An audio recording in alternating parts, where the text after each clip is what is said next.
DBC নিউজের নিয়মিত আয়োজন আই পে নিবেদিত সংবাদ সম্প্রসারণ পাওয়ার্ড বাই এন মোহাম্মদ গ্রুপে সবাইকে স্বাগত জানাচ্ছি আমি শারমিন চৌধুরী। দিনের বাছাই করা সংবাদ এবং এর পর্যালোচনা নিয়ে সংবাদ সম্প্রসারণে আজ আমার অতিথি হয়ে এসেছেন ঢাকা বিশ্ববিদ্যালয়ের সাবেক উপাচার্য আ.আ.ম আরিফিন সিদ্দিক এবং সিনিয়র সাংবাদিক মোজাম্মেল হোসেন মঞ্জু। স্বাগত আপনাদের দুজনকেই আজকের সংবাদ সম্প্রসারণে। আমরা আজকের দিনের উল্লেখযোগ্য খবরগুলো দেখে নিই, যেগুলো নিয়ে আমরা কথা বলবো। আর শুরুতেই দর্শক জানিয়ে দিই মার্কেন্টাইল ব্যাংক আজকের সংবাদ শিরোনাম। 15 দিনে রাজধানীর সব বহুতল ভবনের প্রতিবেদন দেয়া কঠিন, বলছে রাজুকের টিম।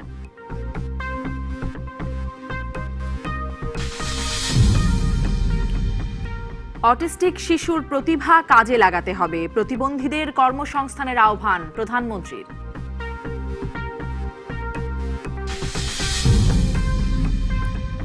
এবং এবার সংসদ সদস্য হিসেবে শপথ নিলেন মোকাব্বির খান, ঐক্যফ্রন্টে নতুন টানাপোড়েন।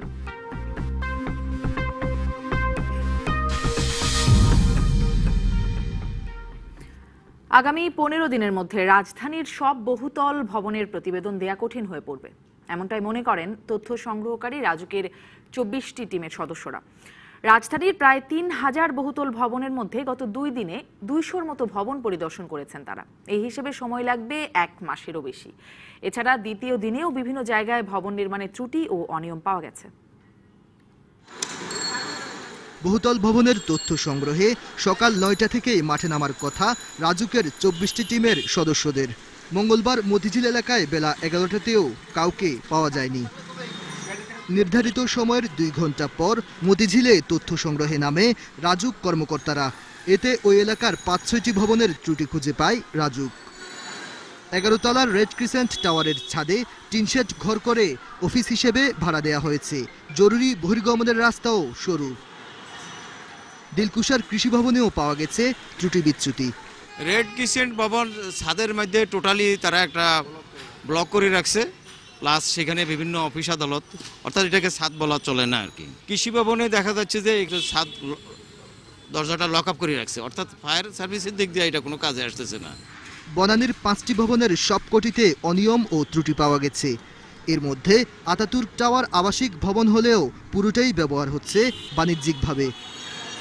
আর নকশার জন্য আহমেদ টাওয়ারের কর্তৃপক্ষকে খুঁজে না পেয়ে 27 তলার নির্মাণ কাজ বন্ধ করে দেয়া হয়েছে। অনুমোদিত নকশার বাইরে তারা অতিরিক্ত 2টি ফ্লোর নির্মাণ করেছে এবং যে ফায়ার এক্সিটের যে জায়গাটা যেভাবে তারা তৈরি করেছে সেখানে এটা এই আমাদের অনুমোদিত নকশার মধ্যেও নাই। 2 দিনে 200-র বেশি ভবন পরিদর্শন করতে পারেনি রাজুক টিম। প্রশ্ন উঠেছে 15 দিনে কিভাবে পুরো রাজধানীর বহুতল ভবনের তথ্য সংগ্রহ করা সম্ভব। সব তথ্য নিয়ে আমরা কম্পাইল করছি, তারপরে আমরা আপনাদেরকে জানাবো। যদি ইনকেস সময় কভার না করতে পারে আমরা সময় চাবো, এটা যুক্তিসঙ্গত হলে হয়তো অথরিটি আমাদেরকে বিবেচনা করবেন। তবে রাজুক চেয়ারম্যান বলছেন 15 দিনেই বহুতল ভবনগুলোর আসল চিত্র বেরিয়ে আসবে। কিছু অনিয়ম তো অবশ্যই পাওয়া যাচ্ছে, এটা তো আমরা জানছি যতটুকু যে কিছু অনিয়ম তো আছে। ইনশাআল্লাহ সম্ভব। কিভাবে সম্ভব স্যার?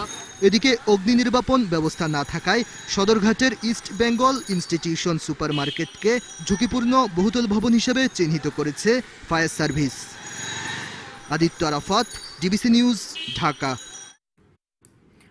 প্রতিবন্ধী শিশুদের সুরক্ষার জন্য গঠিত ট্রাস্ট ফান্ডে অনুদান দিতে সমাজের বিত্তবানদের প্রতি আহ্বান জানিয়েছেন প্রধানমন্ত্রী শেখ হাসিনা। বঙ্গবন্ধু আন্তর্জাতিক সম্মেলন কেন্দ্রে বিশ্ব অটিজম সচেতনতা দিবসের আলোচনায় তিনি বলেন, বিশেষ শিশুরা সমাজের বোঝা নয়, তাদের কর্মসংস্থানের ব্যবস্থা করারও তাগিদ দেন প্রধানমন্ত্রী। সহায়ক প্রযুক্তির ব্যবহার অটিজম বৈশিষ্ট্য সম্পন্ন ব্যক্তির অধিকার প্রতিপাদ্যে এবারে 12তম বিশ্ব অটিজম সচেতনতা দিবস। বঙ্গবন্ধু আন্তর্জাতিক সম্মেলন কেন্দ্রে আয়োজিত আলোচনা সভায় সবার নজর কাড়ে এবার এসএসসি পরীক্ষা দেয়া অটিজম শিশু অয়ন।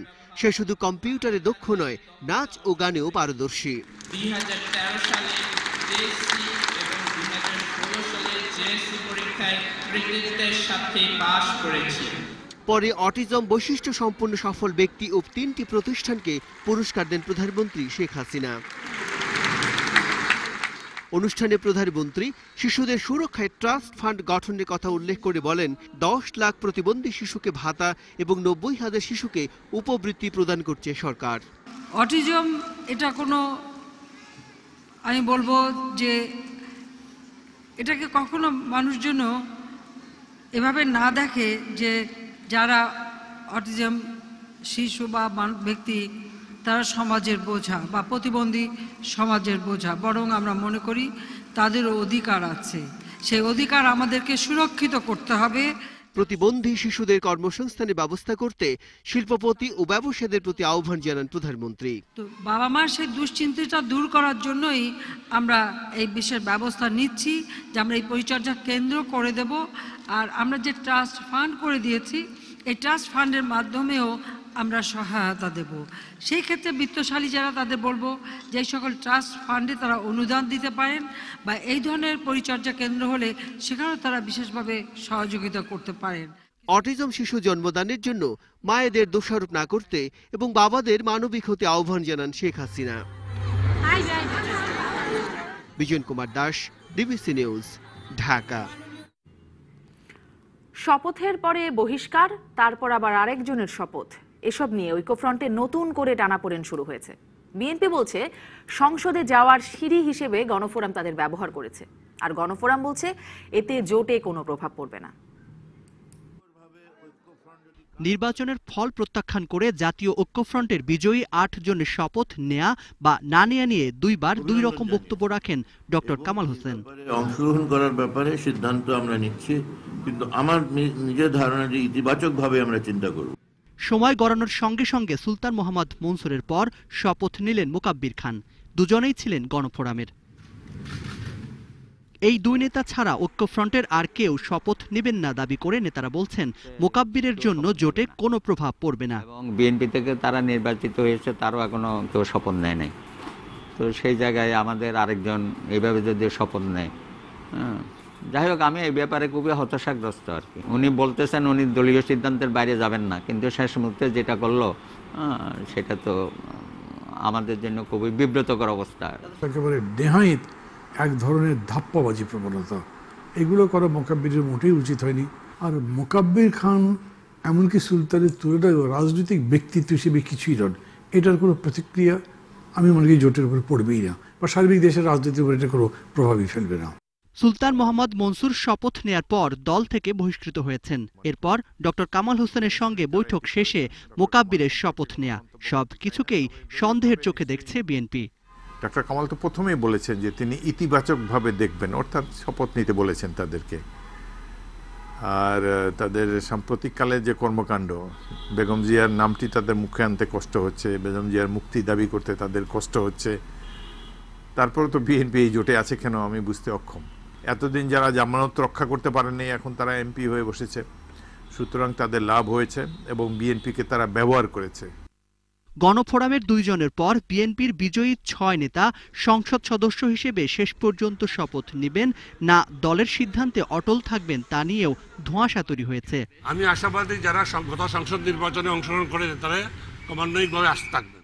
Zakaria Ahmed, DBC news, Dhaka. জানিয়ে দিলাম দিনের উল্লেখযোগ্য খবরগুলো। এগুলো নিয়ে কথা বলতে চাই আজকের সংবাদ সম্প্রসারণে আমার অতিথিদের সাথে। সবশেষ যে খবরটি দেখলাম মোকাব্বির খানের শপথ, এটি নিয়ে আলোচনায় যেতে চাই। শুরুতে আমাদের সঙ্গে কিছুক্ষণের মধ্যে সুব্রত চৌধুরী, গণফোরামের কার্যকর সভাপতি, তিনিও সংযুক্ত হবেন টেলিফোনে। আসলে আপনাদের মন্তব্য জানতে চাই। প্রথমে মোজাম্মেল হোসেন মঞ্জু জি, আপনি কি মনে করছেন? আমরা দেখলাম সুলতান মোহাম্মদ মনসুর তিনি গেলেন, একইভাবে তখনও একই রকম বিতর্ক উঠলো যে তিনি দলীয় সিদ্ধান্তের বাইরে গেলেন। তিনি বললেন যে দলীয় প্রধানের তাকে জানিয়ে, ডক্টর কামালকে জানিয়ে তিনি শপথ নিয়েছেন। এবারও একই রকম ঘটনা, মোকাব্বির খানকে নিয়েও একই রকম কথা উঠছে। মোকাব্বির খান বলছেন দলীয় সিদ্ধান্তেই থেকে তো 2 জন নির্বাচিত হয়েছিলেন, তাদের মধ্যে একজন ধানের শীষে, আরেকজন গণফোরামের উদীয়মান সূর্য, দুজনই শপথ নিলেন। এইখানে আপনারা যে বলেছেন শুরুতেই টানা পড়েন, অথবা বলেছেন যে তাদের মধ্যে কথার মধ্যে 2 রকম কথা আছে। কেমন? মুকাব্বির সাহেব বলছেন যে আমি দলের এবং কামাল সাহেবের অনুমতি নিয়েই করেছি। কামাল সাহেব কিন্তু বলেছেন যে জোটে কোনো প্রভাব ফেলবে না, এইভাবে বলেছেন। আমি বলি কি, এই কথাগুলো সবই সমস্যাটা গণফোরামের সমস্যা, মানে তাদের দলে কিছু বলেননি। ডক্টর কামাল তো কিছু বলেন। ডক্টর কামাল কিন্তু এরকম একটা কথা বলেছেন যে এই ঘটনার পরে ডক্টর কামালের কোনো বক্তব্য নেই, মানে এটি যেটি ইতিবাচক, শপথের ব্যাপারে ইতিবাচক, এটা তার আগের বক্তব্য ছিল। কিন্তু আজকেও এরকম একটা কথা বলেছেন যে এটা কোনো প্রভাব পড়বে না, তাই না স্যার? আমি কি ভুল করলাম? এই ডক্টর কামালের আজকে কোনো বক্তব্য অবশ্য আমরা জানতে পারি, বক্তব্যটা অন্য কোনো জায়গা থেকে আসতে পারে। এটা গণফোরামের, আপনি কিন্তু এটা ঠিক চৌধুরীর যে কথা প্রথম, বলছেন, এটা ঠিক যে প্রথম থেকেই কিন্তু ডক্টর কামাল অনেকটা পজিটিভ ছিলেন যে সংসদে যাওয়া উচিত এবং এই 8 জন বা গণফোরামের 6 জন সহ এই বিষয়টা সার্বিকভাবে দেখার ক্ষেত্রে আমার সমস্যা হলো, আমি কিন্তু একেবারে প্রথম থেকেই মনে করি যে নেতিবাচক রাজনীতি করে বর্জন করে খুব বেশি কিছু অর্জন করা যাবে না রাজনীতিতেও। এবং এখনকার যে সমস্যা, নির্বাচন নিয়ে যত রকম অভিযোগ আছে সেই অভিযোগগুলোর অবশ্যই ভিত্তি আছে এবং সেই অভিযোগগুলো নির্বাচন কমিশনে করা হয়েছে, মামলাও করা হয়েছে, সেটা সেই প্রক্রিয়ায় সমাধান হোক। আমি বলবো যে অভিযোগগুলোকে উড়িয়ে দেওয়া যায় না, কাজেই এটা ইসি এবং মামলার প্রক্রিয়ায় এটা সমাধান হোক। কিন্তু সেটা যাই থাকুক, যারা নির্বাচিত হয়েছেন যত কম সংখ্যকই হোক, বাস্তব রাজনীতিতে তাদের সংসদে না গিয়ে বর্জন করায় কোনো ফল হবে বলে আমি প্রথম থেকে মনে করতাম না, এখনও মনে করি না। এবং গণফোরামের 2 জন শপথ নেওয়ার পরে আমাদের সাংবাদিকদের সংগৃহীত তথ্যের ভিত্তিতে জানা মতে বিএনপির অন্য যারা আছেন যে 6 জন, তাদের মধ্যেও অনেকেরই অভিমত আছে যে আমাদের সেখানে পার্টিসিপেট করে অংশগ্রহণ করেই এই লড়াইটা করতে হবে, মানে নির্বাচনের প্রশ্নে যে বা সার্বিকভাবে রাজনৈতিক যে লড়াইটা সেটা করতে হবে। এখন যে সমস্যায় গণফোরাম পড়েছেন, সুব্রত বললেন যে তাদের বিরুদ্ধে ব্যবস্থা নিতে হবে বা নেওয়া হবে, আমি মনে করি যে এই সমস্যা তাদেরই সমাধান করতে হবে। এইখানে কিন্তু ভোটারদের বা জনসাধারণের ভূমিকা তেমন কিছু নেই।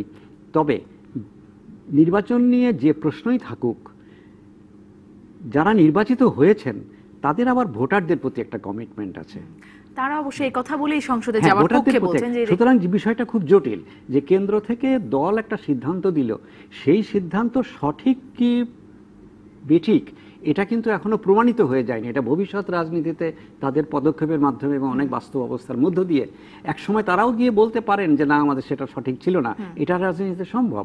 কিন্তু এই মুহূর্তে যারা ভোট দিয়েছেন তাদের প্রতিনিধি হিসেবে তারা সংসদে না গিয়ে বাইরে থেকে যে তারা তাদের রাজনৈতিক দায়িত্ব পালন করতে পারবেন বা ভোটারদের প্রতি যে কমিটমেন্ট সেটা পালন করতে পারবেন, এটা আমি মনে করি না। আমি মনে করি যে দল দুটি তাদের সিদ্ধান্ত বদলাবে। এটি আপনি মনে করছেন? এটি আমি প্রশ্ন করতে চাইছিলাম যে কি মনে হয়, তারা কেন্দ্রীয়ভাবে বদলাবে নাকি আবারও দল থেকে একে একে ছুটে গিয়ে শপথ নেবেন এরকম? ডক্টর আরফিন সিদ্দিক, আপনি বিষয়টিকে কিভাবে দেখছেন? দুজনই শপথ নিলেন শেষ পর্যন্ত। জি না, আমি এটা আগেও বলেছি যে যারা এই পার্লামেন্টারি ডেমোক্রেটিক সিস্টেমে যারা একটা নির্দিষ্ট আসন থেকে নির্বাচিত হয়ে আসেন, তাদের কিন্তু যারা তাদের ভোটার, তাদের প্রতি একটা দায়িত্ব আছে। সেই ভোটাররা তাকে প্রতিনিধি করেছেন, তাদের এলাকার প্রতিনিধি, জনপ্রতিনিধি, তিনি তাদেরকে প্রতিনিধিত্ব করবেন জাতীয় সংসদে। তো সেখানে তিনি কেন যাবেন না? তিনি যাবেন, প্রশ্ন আছে, সেই প্রশ্ন তারা জাতীয় সংসদের ভেতরে উত্থাপন করবেন, জাতীয় সংসদের বাইরে তারা বলবেন, নির্বাচন কমিশনে বলবেন, তারা বলেছেন সেই কথাগুলো। কিন্তু সেই কারণে জাতীয় সংসদে না যাওয়া, শপথ না নেওয়া, সদস্যপদ গ্রহণ না করা, আমার মনে হয় এটা ভোটারদেরকে অসম্মান করা হয় যারা তাদেরকে রায় দিয়েছেন। তো সেদিক থেকে আমার মনে হয় যারা যে 2 জন শপথ নিলেন সঠিক সিদ্ধান্ত নিয়েছেন, এবং আমরা আশা করব যে বাকি যে কজন আছেন ঐক্যফ্রন্টের ব্যানার থেকে নির্বাচিত হয়ে এসেছেন তারাও তাদের সিদ্ধান্ত পাল্টাবেন। কিন্তু বিএনপি নেতারা যেমনটি বলছেন যে তাদেরকে বিএনপিকে সিঁড়ি হিসেবে ব্যবহার করা হয়েছে, কারণ এককভাবে নির্বাচনে গেলে, দুঃখিত, গণফোরাম এককভাবে নির্বাচনে গেলে কোনো আসনই পেত না, বিএনপিকে সিঁড়ি হিসেবে ব্যবহার করার কারণেই তারা আসন পাচ্ছে এখন সিদ্ধান্ত থেকে, যেমনটি গয়েশ্বরচন্দ্র রায় বলেছিল, নিশ্চয়ই মনে আছে, পাখি উড়াল দিচ্ছে। এগুলো ধরেন রাজনৈতিকভাবে তারা বলবেন, বিভিন্ন দলের যেগুলো তাদের কৌশল তারা করবেন, কিন্তু আমরা তো বুঝতে পারি জনগণের সমর্থনটা এসেছে ওই প্রার্থীর উপরে ভিত্তি করে। তো সেই প্রার্থী নির্বাচিত হয়ে এসেছে, তো নির্বাচিত হওয়ার পরে তিনি শপথ নেবেন, এটাই তো স্বাভাবিক, এটাই তো প্রত্যাশিত।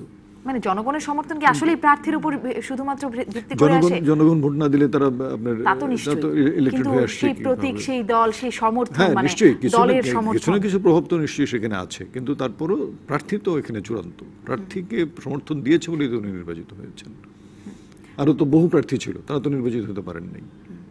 জনাব মোজাম্মেল হোসেন মঞ্জু, এখানে কিন্তু প্রার্থীকে ভোট দিয়েছে সেটা গুরুত্বপূর্ণ এই জন্য যে ওনারা যদি যে দল থেকে নির্বাচনী প্রতিদ্বন্দ্বিতা করেছেন সেই দল কখনো ত্যাগ করেন বা সেই দল ভেঙে যায়, কেমন, তাহলেও কিন্তু তারা জনপ্রতিনিধি থাকবে। এই জন্যে এই জনপ্রতিনিধিত্বের গুরুত্বটা বেশি। না সেই দল তারা যদি সংসদে যাবার পরে সেই দল থেকে পদত্যাগ করে তাহলে আবার সংসদ সদস্যপদ চলে যায়, এটা আবার সংবিধানের ৭০ এটা নিয়েও অনেক আলোচনা।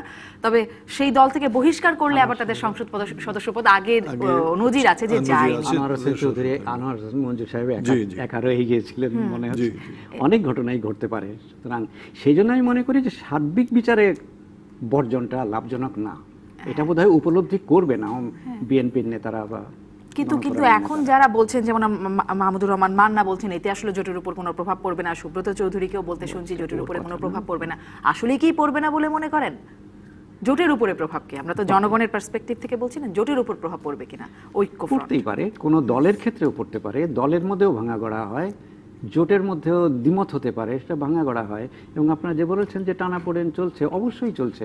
এখনকার রাজনীতিটা যে একেবারে সবকিছু মানে খুব মসৃণভাবে হবে বা সবকিছু মানে পাথরের মতো একাট্টা হয়ে থাকবে, সেটা তো রাজনীতিতে কখনো হবে না। হ্যাঁ, কাজেই টানাপোড়েন থাকবে এবং শেষ পর্যন্ত কোনো দলের সাফল্য বা সার্থকতা নির্ভর করে যে তারা জনসাধারণের আকাঙ্ক্ষা অনুযায়ী ক্রিয়া করতে পারলেন কিনা এবং তারা জনসাধারণকে তাদের নীতির পক্ষে বুঝিয়ে ঐক্যবদ্ধ করে সক্রিয় করতে পারলেন কিনা তার উপরে নির্ভর করবে। তারা একটা ভুল সিদ্ধান্ত নিলে সেই সিদ্ধান্তের খেসারত তাদেরকে দিতে হবে। ডক্টর আরিফিন সিদ্দিকী, ৮ জনের মধ্যে ২ জন আপনার যোগদান করছেন, তাহলে আপনি দেখেন ৮ জনের মধ্যে ২ জন ২৫%, একটা হাই স্টেক, ওতে প্রভাব পড়বে না এমন একটা সুইপিং কমেন্ট হয়তো আর গণফোরামের তো শতভাগ, দুইজনের দুজন শতভাগ। তো সেই জায়গায় ২৫% ফ্রন্টের থেকে নির্বাচিত প্রতিনিধির মাঝে গিয়ে যোগদান করেছেন, তা বাকি ৭৫%-এর উপরে অথবা পুরো আপনি যে ফ্রন্টের উপরে প্রভাব পড়বে না, এটা বোধহয় বলাটা ঠিক হবে না। মানে এবং তাতে যে সুলতান মোহাম্মদ মনসুরকে আমরা দেখলাম সকালে শপথ নিলেন, বিকেলে বহিষ্কার করা হলো।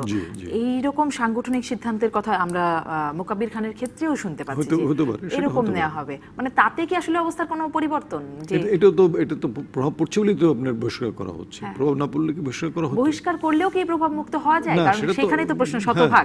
সেটাই তো শতভাগ, আপনার প্রভাব তো থাকছেই, প্রভাব আছে বলেই এই কথাগুলো হচ্ছে, প্রভাব আছে বলেই আপনার কেউ বলছেন যে প্রভাব নাই, এই কথাটা বলা হচ্ছে কেন?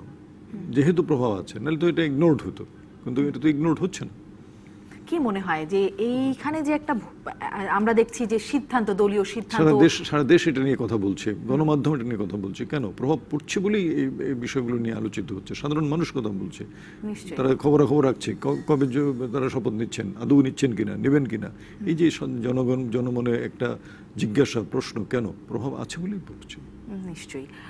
আর এই যে তাদের মধ্যে যে দু ধরনের কথা আমরা দেখতে পাচ্ছি, গণফোরাম বলছে, গণফোরামের নেতারা তারা বলছেন যে দলীয় সিদ্ধান্তের বাইরে গিয়ে নেওয়া হয়েছে, কিন্তু যারা শপথ নিচ্ছেন তারা বলছেন যে তারা দলীয় সিদ্ধান্তেই নিচ্ছেন। মোকাব্বির খান দলীয় প্যাডে সংসদে চিঠি পাঠিয়েছেন স্পিকারকে। ধরেন আমাদের পক্ষে বাইরে থেকে কিছু মন্তব্য করা একটু জটিল, কারণ কি কথা আপনারা ভিতরে বলছেন সেটা তো আমরা বুঝবো না। আমরা শুনতে যেটা আপনাদের টেলিভিশনে দেখলাম অথবা ওনারা যেটা বলছেন সাংবাদিকদের সামনে, সেই কথাগুলোই আমরা হয়তো ধরে নিই।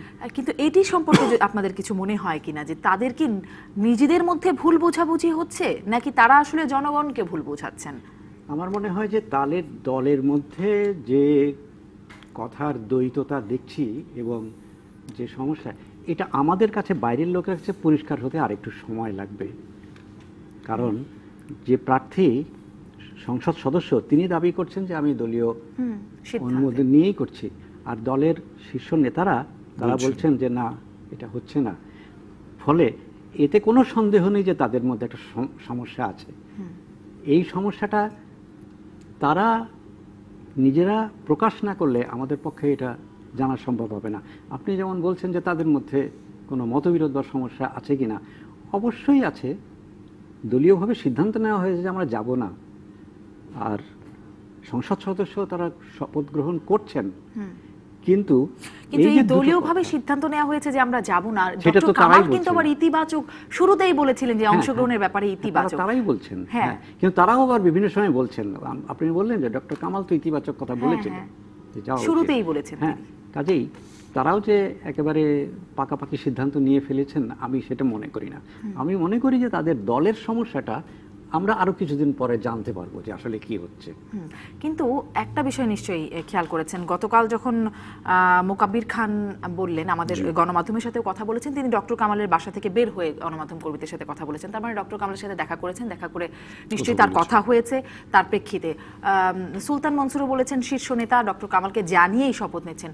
ডক্টর কামাল কিন্তু এ বিষয়ে কিছু বলছেন না, বিভিন্ন সময় গণমাধ্যমের সামনে আসছে, বিভিন্ন বিষয়ে কথা হচ্ছেন, এ বিষয়ে তার কোনো মন্তব্য পাওয়া যাচ্ছে না। এখানে কি মনে হয় আসলেই কি কোনো লুকোচুরি, মানে তাদের পক্ষ থেকে? এটি আসলে জানতে চাইছিলাম। এই বিষয়ে কিছু মন্তব্য করা আসলে জটিল। আমরা যেটা পাবলিকলি ওনারা বলছেন সেটার উপরে মন্তব্য করতে পারি, কি ওনারা ভেতরে কি বলছেন, কামাল হোসেন সাহেবের সঙ্গে দেখা করে কি বলার পরে তিনি এসে যোগদান করছেন সেটা তো আমরা জানি না। তাহলে খুব স্বাভাবিকভাবে কি এই প্রশ্নটি জাগে না যে কেন তাহলে বলছেন না?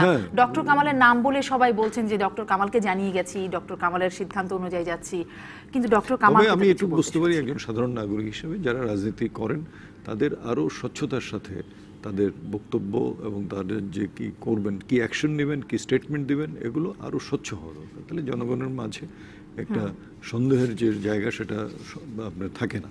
এবং রাজনীতি তো সেটাই, জনগণের সাথে রাজনীতিবিদদের, জনপ্রতিনিধিদের যোগাযোগটা সবসময় খুব স্মুথ থাকবে, খুব মসৃণ থাকবে। সেই জায়গায় কেন যেন মনে হচ্ছে যে এখানে একটা ধোঁয়াশা সৃষ্টি করা হচ্ছে, একটু লুকোচুরির ব্যাপার আছে। নিশ্চয়ই। জনাব মোজাম্মেল হোসেন মঞ্জু যে বিষয়টি বলছিলেন, আপনার কাছে সেই প্রশ্নটি, আপনারও একটা মন্তব্য জানতে চাই এই বিষয়ে, যে যেটি আমরা জানি যে বিএনপির 6 জন, তাদের মধ্যে অনেকের মধ্যে শপথ নেবার ব্যাপারে আগ্রহী দেখা যাচ্ছে, ইচ্ছুক তারা। সেক্ষেত্রে মানে তারা সামগ্রিকভাবে সিদ্ধান্ত পরিবর্তন করে সংসদে যেতে পারে, এমনটি কি মনে হয়? আপনার পর্যালোচনা কি যে তারা সিদ্ধান্ত পরিবর্তন করে যেতে পারে, অথবা এভাবে দল ছুটে ছুটে একজন বা বিচ্ছিন্নভাবে যেতে পারে? কি মনে হয়? এইটা ধরেন এখন এই মুহূর্তে বলা মুশকিল, তবে মনে হয় দল এটা নিয়ে চিন্তা ভাবনা করবে। 25% যখন চলে আসছে ফ্রন্ট থেকে, ওনারা বাকি সদস্যদের নিয়ে চিন্তা ভাবনা করবেন, করে শেষ পর্যন্ত কি সিদ্ধান্ত নেন দেখার ব্যাপার। তবে আমরা আশা করব যে বিএনপি তো একটা রাজনৈতিক সংগঠন, রাজনৈতিক দল, একটা বড় রাজনৈতিক দল, তাদের রাজনৈতিকভাবে এগিয়ে যাওয়ার জন্য এইটা খুবই দরকার যে তারা সংসদে এসে কথা বলবে, সংসদে তার অবস্থান নেবে, সংসদের বাইরেও তারা কথা বলবে। এটা না করে যদি তারা এগিয়ে যেতে চেষ্টা করে, আমার মনে হয় রাজনৈতিকভাবে তারা পিছিয়ে যাবে, তাদের পক্ষে এগিয়ে যাওয়া সম্ভব হবে না। জনাব মোজাম্মেল হোসেন মঞ্জু, এই বাস্তবতায় আসলে ঐক্যফ্রন্টের সামনে অবস্থা কি দেখেন? এখন যে অবস্থা দেখছি তাতে ঐক্যফ্রন্টকে সামনে কি অবস্থা দেখেন? তাদের কোনো পরিকল্পনাও দেখছি না, বেগম জিয়ার মুক্তির ব্যাপারেও খুব দেখুন, এই যে রাজনৈতিক দলের আমরা কথা বলছি, গণফোরাম, তারা তো দীর্ঘদিনের পুরনো বড় সুসংগঠিত রাজনৈতিক দল নয়, কেমন? কাজেই এটা নিয়ে আমাদের এত বেশি মাথা না ঘামালেও চলবে। তবে আমি বলবো যে আপনি যে কথা বলছিলেন যে তারা দলগতভাবে সিদ্ধান্ত নেবে কিনা, আমি বলছি এটা তাদের দলেরই ব্যাপার। তারা যদি সঠিক সিদ্ধান্ত না নিতে পারে তাহলে তারা ক্ষতিগ্রস্ত হবে।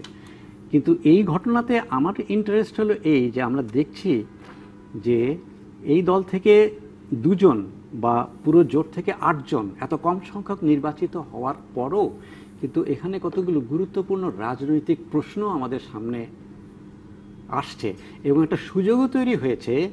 এই সুলতান মনসুর এবং মোকাব্বির সাহেবের শপথ নিয়ে সংসদে যাওয়ার ফলে একটা সুযোগও তৈরি হয়েছে যে এই অ্যালুফ থাকার সিদ্ধান্তটা সঠিক কি সঠিক না সেটা প্রমাণেরও একটা সুযোগ তৈরি হয়েছে। পরে তো তারা দাঁড়াতে পারবে, বলতে পারবে যে এটা সঠিক বা এটা বেঠিক। আরেকটা হলো যে যখন একজন এমপি হয়ে যান একটা দল থেকে, এমপির তখন যে তার ভোটারদের প্রতি কমিটমেন্টও আছে আর তার দলের প্রতি আনুগত্য, এই দুটিকে কোনোটিকে আপনি খাটো করতে পারবেন না।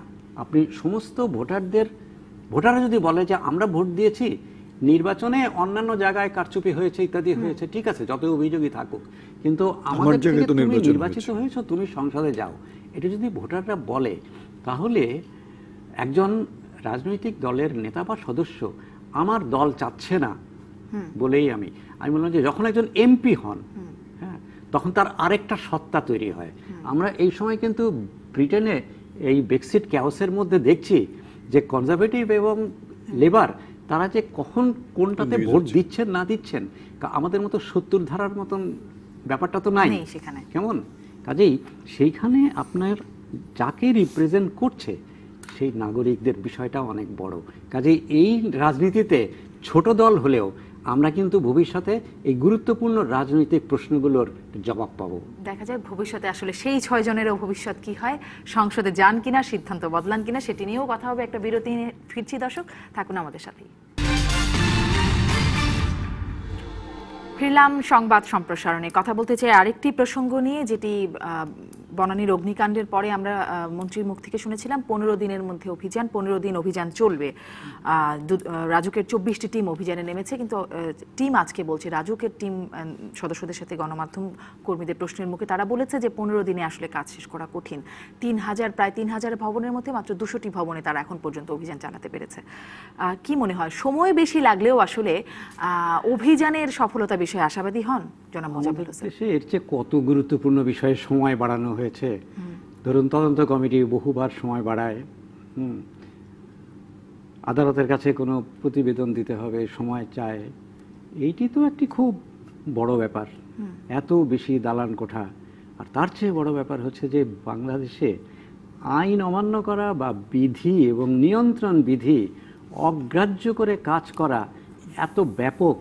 আমি তো স্যার খবরগুলোতে দেখছি যে 90% মানে ভবনই কোনো না কোনো বিধিবিধান লঙ্ঘন করে ত্রুটি সহ নির্মাণ করা হয়েছে। রাস্তার পরে যতখানি জায়গা ছাড়ার কথা জায়গা না ছেড়ে এখন করে ফেলার পরে একটা বিশাল একটা নির্মাণ করে ফেলার পরে আপনি এটা কি প্রতিকার করতে পারেন? কাজেই এটি যে শুরু হয়েছে এবং অনেক নজির কিন্তু আছে, বিজিএমইর ভবন সরানো হচ্ছে, অনেক মূল্য দিয়ে শুরু হয়েছে যে কত বড় একটা অগ্নিকাণ্ড এবং এতজন মানুষের প্রাণহানি, তারপরে এই বিষয়টা শুরু হয়েছে। তবে আমি মনে করি আমাদের দেশে অনেক কঠিন এই জন্য, দেখুন পরিবহন খাতে কি হচ্ছে, মাসের পর মাস মানে এনফোর্স করতে পারছে না, অথরিটি এনফোর্স করতে পারছে না যে তোমাকে লাইসেন্স নিতে হবে। এই গত মাসেও কতগুলো অ্যাক্সিডেন্টে কতগুলো স্কুলের বাচ্চা মারা গেল, কোনোটার হেডিং হচ্ছে যে কিশোর চালক, কোনোটার হেডিং হচ্ছে যে কন্ডাক্টর চালাচ্ছিলেন। কাজে আমি বলছি যে আইন তো বলবৎ করতে পারছে না আমাদের। এটিকে শুধু সুশাসনের অভাব বললে চলে না, আমি বলি যে শাসন ব্যর্থতা, বড় রকমের শাসন ব্যর্থতা। কাজেই এটি সংশোধনের জন্য তো সময় লাগতেই পারে। এখন সময় লাগুক, আমি 1 মাস 2 মাসকে আমি মনে করি না যে এটা খুব বড় ব্যাপার, কিন্তু কাজটা ঠিক মতো হোক, যাতে ভবিষ্যতে ইমারত বিধি ঠিক মতো মেনে নিরাপত্তা ব্যবস্থা বিধানগুলো ঠিক মতো করে করা যায়। সর্বক্ষেত্রে আমাদের নিয়ন্ত্রণ অথরিটি এবং নিয়ন্ত্রণ বিধি দুটোই দুর্বল হয়ে আছে বাংলাদেশে। আপনি যেটি বলছেন যে অনেক মূল্যের বিনিময়ে এটি শুরু হলো, অনেক বড় ঘটনার পরে এই অভিযান, কিন্তু আমার এই শুরু হলো জায়গাটিতে আমি একটু জানতে চাই, আসলে শুরু তো এর আগেও হয়েছে। আমরা দেখেছি যখন হোলি আর্টিজানের ঘটনা ঘটেছে তখনও আবাসিক ভবনে বাণিজ্যিক কার্যক্রম যেগুলো ব্যবহৃত হচ্ছে সেগুলোর বিরুদ্ধে অভিযান হয়েছে। আমরা বনানীর রেন্ট্রি হোটেলে ধর্ষণের ঘটনার পরেও এরকম একটি অভিযান রাজুক চালিয়েছে, কিন্তু তারপরে তো সেই অভিযান কোনো গতি, তারপরে তো আর কিছু ঘটনা ঘটার পরে আমরা দেখেছি বা দেখি সবসময় যে এটা শুরু হয়, কিন্তু ঘটনাটা কয়েকদিনের মাঝেই হয়তো আরও নতুন নতুন ঘটনা গণমাধ্যমে চলে আসে, ওইটা আর গণমাধ্যমেও সেইভাবে গুরুত্ব পাচ্ছে না। আর যাদের দায়িত্ব এটি, গণমাধ্যম তো সবসময় একটা জিনিসকে ফলো আপ করতে কতদিন নিয়ে যেতে পারবে, যাদের দায়িত্ব তারাও সেই দায়িত্ব পালন করছে না। তো এখন এবার দেখা যাক, এবার আমরা তো তারপর আশা করি 15 দিনের সময় গণমাধ্যমে গুরুত্ব দিলে এই বিষয়টি আসলে কাজের দিক থেকে আগামী গণমাধ্যমে প্রচারিত হচ্ছে, কাজ শুরু হচ্ছে, গণমাধ্যমে হারিয়ে যাচ্ছে, তাদের কাছ থেকে তারা তো সবসময় অবহেলা করছে। গণমাধ্যমে যখন আসছে তখন সাধারণ মানুষ যখন এই ব্যাপারে খুব সতর্ক হচ্ছেন, সাধারণ মানুষ জানতে চাচ্ছে, তখন সরকারের পক্ষ থেকে বা সংশ্লিষ্ট সংস্থা একটু নেড়েচড়ে বসে, কিন্তু তারপর কিছুদিন পরে দেখা যায় আবার ঘুমিয়ে গেল। এই যে দেখেন যে এফআর টাওয়ারে যা ঘটেছে এবং এখন যে অনুসন্ধানগুলো চলছে পত্রপত্রিকায় আমরা দেখছি, মনে হচ্ছে যে আমরা ঘুমন্ত আগ্নেয়গিরির উপরে বসে আছি, যে কোনো সময় এখানে আগুন লাগবে আর আমরা আবার ওই এফআর টাওয়ারের মতো একটা ঘটনা প্রত্যক্ষ করবো। তো এটা তো হতে পারে না। 15 দিনের সময় চেয়েছে, 15 দিনের যদি সম্ভব না হয়, যে এটা বলেছে 24টি টিম, তারা নিশ্চয়ই 15 দিন পরে সময় চাইতে পারবে, কিন্তু এখনই কাজ শুরু করার আগেই যে 15 দিনের হবে না, এই যে কথাগুলো বলা, আমার মনে হয় এটাও তাদের সঠিক অ্যাপ্রোচ নয়। তাদের কাজ তারা করতে থাকুক, ইতিমধ্যে তারা 200 ভবন সুউচ্চ ভবন অনুসন্ধান করেছে, হয়তো 15 দিনে বেশ কিছু ভবন তারা করতে পারবে না, একটা চিত্র আমরা পাবো। তারপরে দরকার হলে নিশ্চয়ই তারা সময় বাড়িয়ে নিয়ে তারা কাজটা করবে, কিন্তু কাজটা তো সম্পন্ন করতে হবে। ওই যেটা আপনি বললেন যে আমরা শুরু করি, খুব ঘটা করেই শুরু করি, কিন্তু শেষ পর্যন্ত আর এটা হারিয়ে যায়। তো এবার যেন এটা না হারায়, এই কাজটা চলে, শেষ পর্যন্ত আমরা যেতে পারি, সেই জিনিসটা দেখতে হবে। এবং সেই ক্ষেত্রে কেবল অভিযান পর্যায়ে, অভিযানের পরে হবে প্রতিবেদন, তারপরে আসবে কার্যক্রম। জি হ্যাঁ, এরকম কতই প্রতিবেদন তো হারিয়েই গেল, নিমতলির প্রতিবেদন হারিয়ে গেছে, বহু প্রতিবেদন হারিয়ে গেছে। তো এবার আমরা আশা করব, এটা আমরা তো আশার উপরেই থাকতে চাই, আশা করেই আমাদের বাঁচতে হবে। তো আশা করব যে এবার আর এটা হারাবে না, এটা চলবে, এই প্রক্রিয়া চলবে। এবং অগ্রগতি তো হচ্ছে, আমাদের নিমতলি থেকে চুরিহাট্টা পর্যন্ত 8 বছর।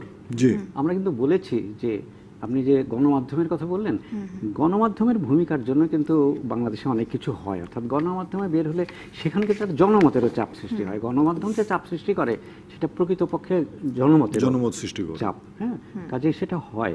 তো আমরা যে বললাম যে নিমতলির পরে 8 বছর আসলে সেরকম অগ্রগতি হলো না, আবার চুরিহাট্টার পরে এখন দেখা যাচ্ছে যে অন্তত সেই সময়কার চেয়ে অনেকটা দৃঢ়তার সাথে কাজ হচ্ছে। সমস্যাটা অনেক বড়, আমরা মনে করি যে হোক, স্যার যেটা বলেছেন অবশ্যই হোক। দেখেন, দুর্ঘটনা ঘটতেই পারে, অনেক উন্নত দেশে দুর্ঘটনা হয়। মাত্র 1 বছর আগে লন্ডনে গ্রিনফেল টাওয়ার বলে একটা খুব উঁচু, ওখানে একটা পার্থক্য আছে আমাদের দেশের ওদের সমাজের সাথে। আমি বলবো, আপনি বললেন শুধু গণমাধ্যমে যদি চলে যায় তাহলে আবার সব ঝিমিয়ে পড়ে। আমি এই গ্রিনফেল টাওয়ারের স্টোরিগুলো পড়ে দেখলাম অনেক কিছু হয়েছে, মানে সরকারি তদন্তই শুধু না, নাগরিক তদন্ত হয়েছে, নাগরিক গ্রুপ তৈরি হয়েছে যারা কনস্ট্যান্ট প্রেসার রাখবে গভর্নমেন্টের উপরে। কারণ ওখানেও কিন্তু ওই গ্রিনফেল টাওয়ারে কিন্তু অনেকগুলো ত্রুটি ধরা পড়েছিল, সেগুলো কতগুলো অনেকগুলো টেকনিক্যাল বিষয় সামনে এসেছিল, যে ওরা কি ম্যাটেরিয়াল ব্যবহার করে, সেটা অনেক বেশি দাহ্য ছিল এইগুলো। তো আমি বলি যে নাগরিক সক্রিয়তা এবং নাগরিক সচেতনতা এটি খুব বড় ব্যাপার একটা গণতান্ত্রিক সমাজের জন্যও। আমাদের দেশে এই ব্যাপারটা অনেক দুর্বল হয়ে আছে। আমরাও আশা করতে চাই নিশ্চয়ই যে আমাদেরও আসলে সচেতনতা হবে, এবং যে আমরা মানে যে কোনো দিন অগ্নিকাণ্ডের ঝুঁকিতে আছি এরকম যে একটি অনুভূতি, সেটি খুবই ভয়ঙ্কর অনুভূতি। নিশ্চয়ই আমরা বিরতিতে যেতে চাই স্যার, একটা বিরতির পরে ফিরছি। বিরতির পরে অনলাইনের খবরগুলো জানাবো, দর্শক থাকুন সাথে। ফিরলাম সংবাদ সম্প্রসারণে, অনলাইনের খবরে যেতে চাই। প্রথম আলোর শুরুতেই প্রথম খবরটি হচ্ছে খালেদার মুক্তির দাবিতে এবার 6 ঘন্টার গণ অনশন। রিজভী বলছেন কবে করবেন দেখতে চাই গণ অনশন, এবং কোন সেই 6 ঘন্টা, একটু এই খবরটি দেখতে চাই। খালেদার মুক্তির দাবিতে এবার 6 ঘন্টার গণ অনশন, সেটি হচ্ছে 7ই এপ্রিল সকাল 10টা থেকে বিকেল 4টা পর্যন্ত ঢাকার ইঞ্জিনিয়ার্স ইনস্টিটিউটে গণ অনশন করার ঘোষণা দিয়েছেন। কিছুদিন গতকালই রিজভী একটি মিছিলও করেছেন খালেদার মুক্তির দাবিতে। আসলে কি মনে হয় এই কর্মসূচিগুলোর গুরুত্ব কতটা, জনাব মোজাম্মেল হোসেন মঞ্জু? বিএনপির এখন যতটুকু সক্ষমতা আছে সাংগঠনিক ভাবে দাঁড়ানোর, তাতে এই কর্মসূচিগুলো অনেকটা প্রতীকী। আর এই কর্মসূচিগুলো সরকারকে বাধ্য করতে পারুক না পারুক, যদি জনসাধারণের মধ্যে, তাদের সমর্থকদের মধ্যে এবং একটু ব্যাপকতর সমর্থকদের মধ্যে, বা তাদের সমর্থক নয় কিন্তু পাবলিকের অনেকেই মনে করে যে বেগম জিয়ার অন্তত জামিনে মুক্তি হওয়া উচিত, জামিনে মুক্তির ব্যাপারটা সরকার নানাভাবে ঠেকিয়ে রাখছে, এইটা যারা মনে করে তাদের উপর একটা প্রভাব তৈরি করতে পারে, অর্থাৎ জনমত তৈরি করতে পারে, এর বেশি কিছু না। তবে আমরা তো বহুবার বলেছি এবং আগে বলে আসছি যে বেগম খালেদা জিয়ার মুক্তিটা নির্ভর করবে আদালতের মাধ্যমে, আইনি প্রক্রিয়ার মাধ্যমে। তো বিএনপি যদি সত্যিই জোরালো আন্দোলন সৃষ্টি করতে পারত, যেটা সরকারকে কিছুটা বাধ্য করতে সক্ষম, তাহলে সেটা হয়তো ঘটতে পারতো। তারা দুটো চেষ্টা করছে, করুক। জি স্যার, আপনার কি মনে হয় এটি কি জোরালো আন্দোলন মনে হয় কিনা? আর একটা আলোচনাও কিন্তু মানে হালকা হালকা আসে, সেটা হচ্ছে বেগম জিয়ার প্যারোলে মুক্তির বিষয়টি, সেটিও কোথাও কোথাও থেকে আসছে। প্যারোলে মুক্তির বিষয় আমরা গণমাধ্যমে দেখছি, দু এক জায়গায় এসেছে। আর এগুলো যেটা মোজাম্মেল ভাই বললেন যে এটা প্রতীকী কর্মসূচি, তারা আগেও এরকম কর্মসূচি নিয়েছে, মানববন্ধন করছে, এটা 6 ঘন্টার গণ অনশনের কথা বলেছে। মানে এটা বিএনপির দলীয় এবং সমর্থক যারা, তাদেরকে ঐক্যবদ্ধ রাখার একটা কৌশল, এবং সেই কৌশল নিশ্চয়ই বিএনপি তাদের কৌশল অবলম্বন করছে। কিন্তু একই সাথে আমরা যতদূর জানি যে খালেদা জিয়ার চিকিৎসার বন্দোবস্ত কিন্তু এখন করা হয়েছে, তিনি বিএসএমএমইউতে ভর্তি আছেন। এই সংক্রান্ত একটু খবর দেখছিলাম, সেটিও একটু দেখে নিতে চাই। খালেদা জিয়া বিএসএমএমইউতে আছেন, তিনি এখন কেমন আছেন সেই সম্পর্কিত। খালেদা জিয়া বিএসএমএমইউ এর চিকিৎসায় সন্তুষ্ট এমনটি বলছেন বিএসএমএমইউ এর পরিচালক। তিনি গতকালও বলেছেন যে খালেদা জিয়ার আপত্তি নেই, আজকে বলছেন যে খালেদা জিয়াকে দেখে মনে হয়েছে, মানে তিনি যেভাবে কথা বলেছেন তাদের সাথে। ওনার ব্যক্তিগত চিকিৎসকও কিন্তু মেডিকেল বোর্ডে রাখা আছে। তাও মনে হয় এখন যে ওনাদের যে দাবিগুলো ছিল সেটা অনেকটা এখানে পূরণ হয়েছে, এবং খালেদা জিয়া যেহেতু নিজেই সন্তুষ্টি প্রকাশ করেছেন, এটা একটা ভালো সংবাদ। কিন্তু অবশ্য বিএনপি নেতারা, যাদের মুখে খালেদা জিয়ার কথা তো আর আমরা শুনতে পাচ্ছি না, বিএনপি নেতারা বলছেন যে তিনি আসলে এটাতে সন্তুষ্ট না বিএসএমএমইউ এর চিকিৎসায়। এই বিষয়ে তিনি স্পষ্ট জনগণ একদম হতে পারে না আসলে যে কি বিষয়টা কি, কারণ এক এক কর্তৃপক্ষের এক এক রকম ভাষ্য, বিএনপি নেতাদের একরকম ভাষ্য। তবে মেডিকেলের ভাষ্যটা আমরা জানতে পারছি, পরিচালক বলছেন তিনি সন্তুষ্ট। পরের খবরগুলো কি কি আছে একটু দেখে নিই। প্রথম আলোর আর কি খবর আছে যেগুলো দর্শকদের জানিয়ে দেবার মতো। সড়কে 3 মাসে প্রাণ হারিয়েছেন 1200 জনের বেশি, যে খবরটা নিয়ে মোজাম্মেল হোসেন মঞ্জু বলছিলেন যে আসলে কাজের কাজ তেমন কিছুই হয় নাই। ফার্মগেটের হোটেলে তরুণীর লাশ, আরেকটি খবর দেখছি। আর এটি সরকার কোনো চ্যানেল বন্ধ করেনি বলছেন তথ্যমন্ত্রী। এটি নিয়ে আপনাদের একটু মন্তব্য জানতে চাই যে ভারতের বেশ কিছু জনপ্রিয় চ্যানেল, জি সিরিজের যে চ্যানেলগুলো আছে সেগুলো চলছে না। এটা তো আমাদের নিয়মই আছে যে বিদেশি চ্যানেলগুলো যখন এখানে আপনার ব্রডকাস্ট করবে সেটা কিন্তু বিজ্ঞাপন ছাড়া হতে হবে। সেই দেশের বিজ্ঞাপন এখানে আপনার সহ যে ফিড দিবে সেটা আমাদের আইনে পারমিট করে না, ক্লিন ফিড আসতে হবে। তো সেই দিক থেকে মন্ত্রী যে বক্তব্য দিয়েছেন সেটা সঠিক বক্তব্য। আইন যেটা ছিল এতদিন সেই আইনকে আপনার এনফোর্স করা হয় নাই, আইনকে মানা হয়নি। এখন আইন এনফোর্স করার চেষ্টা করা হচ্ছে, আইনের প্রয়োগ করার চেষ্টা করা হচ্ছে, তখন সেই কারণে বন্ধটা আমরা দেখতে পাচ্ছি। জনাব মোজাম্মেল হোসেন মঞ্জু, গণমাধ্যম কর্মীদের জন্য বিষয়টি, এই খবরটি কেন? এটি সাম্প্রতিককালের একটি সমস্যা এবং আগেও এটি আলোচিত হয়েছে। আজকে যেটা হয়েছে যে ভারতের জি গ্রুপের, জি বাংলা, জি অ্যাকশন, জি সিনেমা, এগুলো জি গ্রুপের চ্যানেলগুলো হঠাৎ করে সম্প্রচার বন্ধ হয়ে গেছে। কেন? আমাদের তথ্যমন্ত্রী কিন্তু আগে বলেছিলেন যে ডাউনলিঙ্ক করে যে সমস্ত বিদেশি চ্যানেল এখানে দেখানো হয় সেগুলিতে আমাদের স্থানীয় পণ্য বা সেবার বিজ্ঞাপন সহ এটা প্রচার হতে পারে না। এটি আইনে আছে, কিন্তু ঘটনা হচ্ছে যে আইনটা তো মানানো যাচ্ছে না, তাই না? সেই থেকে সরকার তাদেরকে বলেছে যে তোমরা এই আইনটা মেনে চলো, আর তারা এটা বন্ধ করে দিয়েছে। কেমন? আর তাদের ওই যে কোয়াব একটা সংগঠন আছে, তাদের মানে প্রতিষ্ঠাতা সভাপতি একজন পারভেজ সাহেব, তিনি বলেছেন যে অনেকগুলো স্বার্থ সংশ্লিষ্ট মহল আছে, সবার সাথে আলোচনা করে এটা সমাধান করতে হবে। কিন্তু আমি মনে করি যে যেটা আইনে আছে সরকারের দায়িত্ব হচ্ছে ওই আইনটা এনফোর্স করা। নিশ্চয়ই। ধন্যবাদ আপনাদের দুজনকে। শেষ করতে হবে আজকের সংবাদ সম্প্রসারণ। দর্শক, শেষ করছি। ভালো থাকুন সবাই।